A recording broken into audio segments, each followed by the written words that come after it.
Hey everybody, sorry about that a little bit. I want to make sure I get in here just a bit. Now, I know some of you complain, if not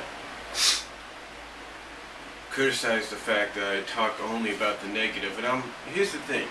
First of all, let me say this. The story arc, from what I understand, has had its good parts and has the potential to finish up on a great note in the next 2 to 3 months, if not later on with everything else. But you know, the thing is, you can't help but when you go to places like a Sega Forums or a Sonic Stadium or a Bumble King Forum or you know, Saturday AM Sonic or even Saturday Morning Sonic or wherever, you can't help but notice that some of the criticism is negative. Yes, there is some positive, but it's also negative. So again, you can't really criticize you can't really criticize people for saying these negative things.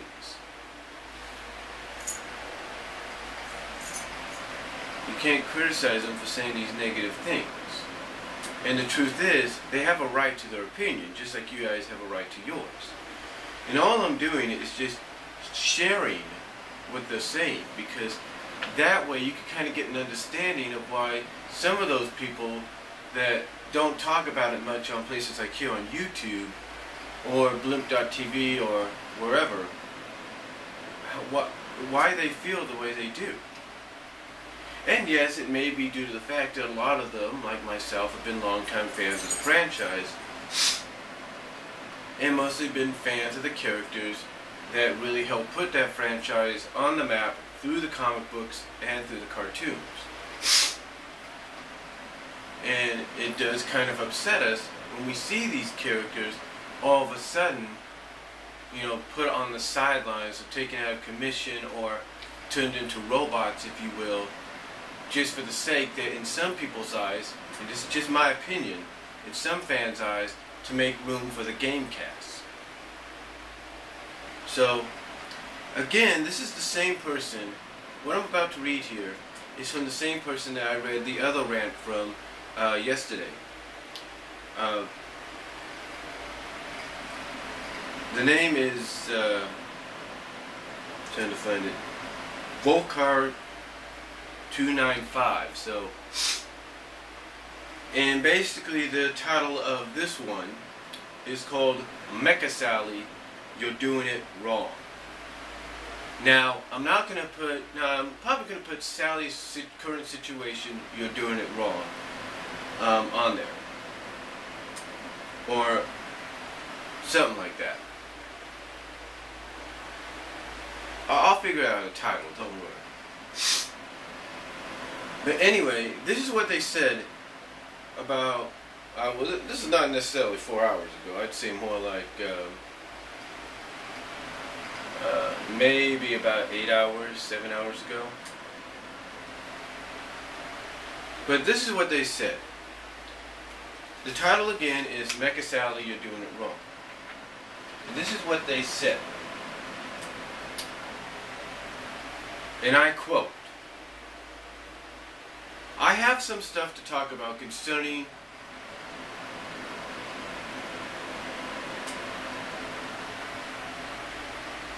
word. Alright.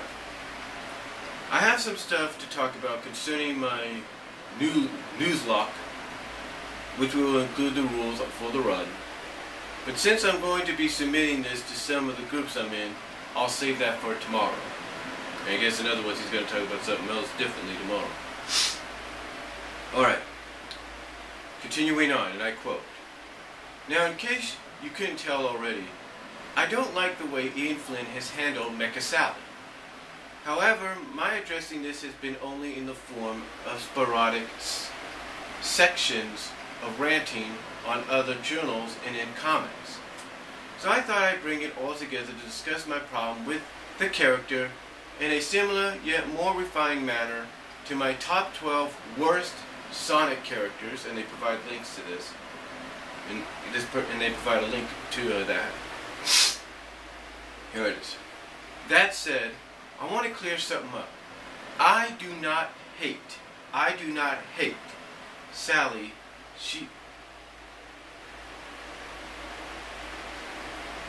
I do not hate Sally. She's not the dishonorary number 13 to that list. She's not the dishonorary number 13 to the list. En contraire. She's actually one of my favorites.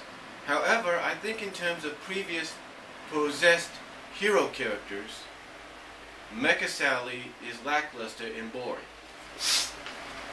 In other words, what he's saying is that Sally, as herself, is one of their favorite characters, but being put in the position of mind control, brainwash, and possessed, not so much. Alright. Comparisons to Mecha Madness abound, in that magical period where Ken Penders was actually, comparisons to Mecha Madness abound, in that magical period where Ken Penders was actually sane, and the comic's only consistent problem was that it was a bit corny. So sit back as I try to tangle this aggravating subject. I think a good place to start would be design. We are, as a community of fans, used to the Robian designs of users on this site, whose icons would have to be edited out for some reason if I want to post this in the group. Chances are you've probably seen some of their work anyway. These Robians were largely smooth, almost organic affairs with a standard expected amount of bulk, and they looked great. Along with comics, along comes what I will call Mecha Sally MK1. A skeptical thing, in other words, skeptical thing with large feet. Kind of lame compared to what those members whose names I cannot post have produced. In fact, very lame. Then we get to Mecha Sally MK2. She's bulkier, but when her mouth is closed, it looks like it's not there at all. She looks too much like a Metal Sally, or a metallic unit, rather than an actual Mobian. And she apparently has Fiona's hairstyle now. Oh gods! As if there wasn't enough subtext with Fiona's apparent hate crush on her rival. I know it's unintentional, but come on. So yeah, the design for the Robian body is So yeah, the design for the Robian body is mediocre.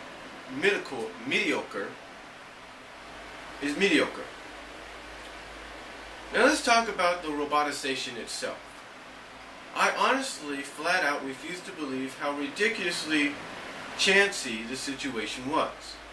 I've already pointed out in how Sonic the Hedgehog 230 should have ended that any form of robotization is bad news. And Sonic should have done something about it instead of stopping to be a dick. This is a weapon that will destroy any technology that hits. And yet, not a single Legionnaire cybernetics exploded, no robot deaths, and the Death Egg itself, a big friggin' ball of tech, was largely undamaged. And yet, Nicole's handheld, made of future stuff, and able to survive being flown through a thoppy, or whatever, through a window, let's just put it that way, or an inthrop, being flown through an inthrop, gone. It's also preposterous that out of Sonic Sally Eggman, Snively, Linda, and the entire Legion chapter,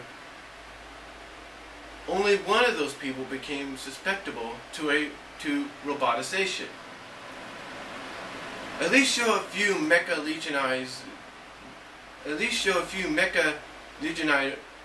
Legionnaires to maintain our suspicion of disbelief. As for the method by which Sally became susceptible again, how is it that Eggman can reboot reality, yet not make a competent Metal Sally that is loyal to him? Oh right, Flynn logic. Well, obviously it's easier to make space and time your bitch than program an AI, right? Is it me or a Chaos Emerald regularly becoming an excuse for poor plot points? Let's get one thing straight. A single Chaos Emerald would not be powerful enough to create rabbit limbs out of thin air, or three lumps of metal and crystal, or warp reality.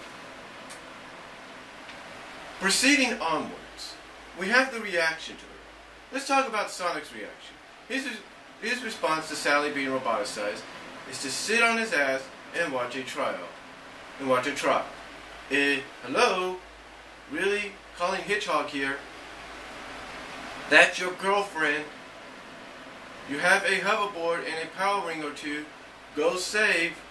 Everyone else's reaction? Oh, the nose. Oh, so are any of you going to do anything about this? So any of you going to do anything about it? No. Just sit and watch that trial. Elias, she's your sister. Tails, she raised you. Nicole, you're one of her best friends. Bunny, you are too. No? Just watching Jeff have a breakdown? Come on. Even you can't do anything. Come on. Even you can't do anything yourself. You can at least tell Sonic to do something. Then we have her character. Now this is going to be tough, as I examine every last detail of Mecha Sally's complex and interesting character. This is actually going to need its own whole paragraph. It's so long. Well, I'm done. No, not entirely. Well, I'm done. Mecha Sally is boring. She has no depth and nothing interesting about her. This is why Mecha Sonic wasn't around for long. He was flat too, but it didn't have time to sink in, and he was at least somewhat effective. Now it's time for some power consistency, or lack thereof. It's pretty apparent that Eggman intended Mecha Sally to be a combat spec Robian, like Mecha Sonic was in the past. The difference was that Sonic is a fighter, and Sally more of a technician. However, when a powerful character is rendered physically immune to nukes by the process, an unpowered one would surely still be pretty damn powerful. In simpler terms, Sonic plus Robian power boost equal able to tank nukes equals some kind of mechanical Superman. Sally plus Robian power boost, not as strong, but still more enough, but still more than enough to give the Freedom Fighters a hard time. Some kind of mechanical Captain Marvel or Mary Marvel, if you want the gender to match. And yet, she still needed to be weaponized? Yeah, right. That's just Flynn deliberately trolling us by making it harder to bring her back. It's not like we saw her fight against the Freedom Fighters as a whole, did poorly, and Eggman decided to upgrade her. Eggman just did it for the evils. Post-weaponizing, she's able to handle Omega his ass on a silver platter during Scramble, and then nearly died because her battery ran out.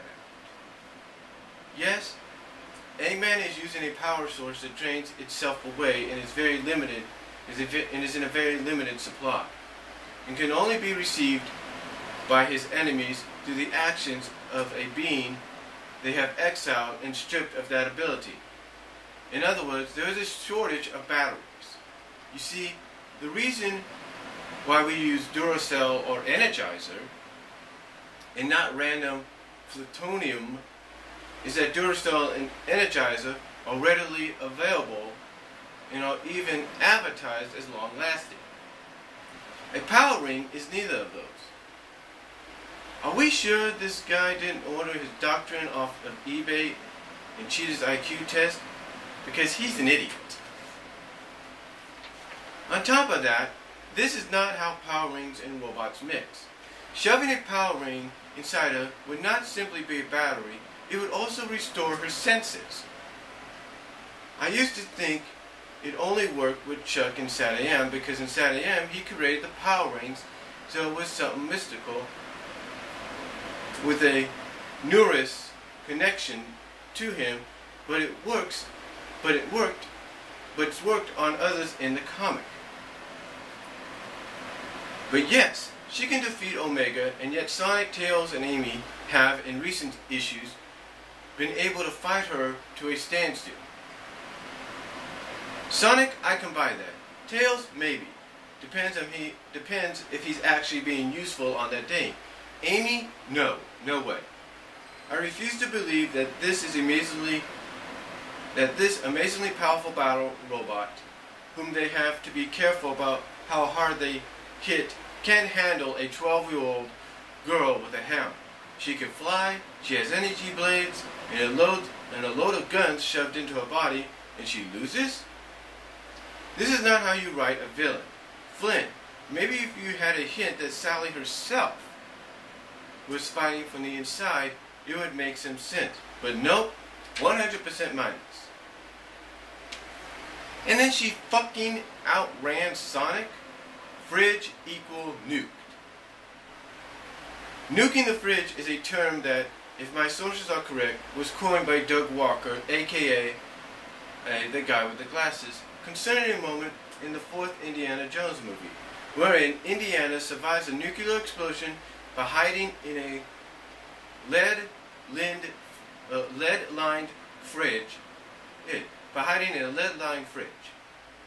It is generally applied when a series jumps the shark so horribly that not even suspension of disbelief can save it. Let's get on to how Eggman uses his latest weapon. So he has one of the greatest tactical minds among his enemies, one who has formed countless successful plans against he and his competent original counterpart, and yet what does he do with her? What does he do with her? Removes a large part of that mind so he can put a laser gun in her head. He has the perfect commander for his forces, and he turns her into a mook. What an idiot! But hey, the fact that a large area of her skull is filled with weapons would explain why she's a moron in battle.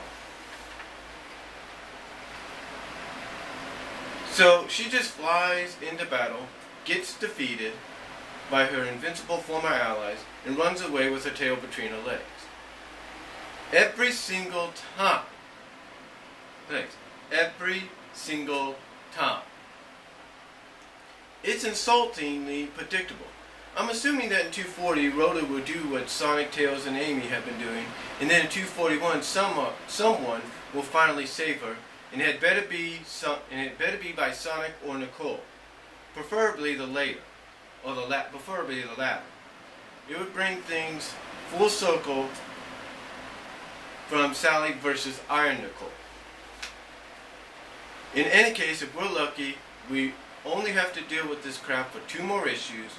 1 more if you don't include 241 itself. Oh, if we aren't, well, I hope you will all enjoy Sally being the focal point of the crossover. Okay, now again, basically, what he was saying there, or what they're saying there is, um, they don't particularly like the way she's been done. Now, the reason they say this is because if Sally was still the tactical mind that she is, even through robotization, she would be able to formulate plans right off the bat instead of doing the one thing according to one of the summaries of suggesting divide and conquer.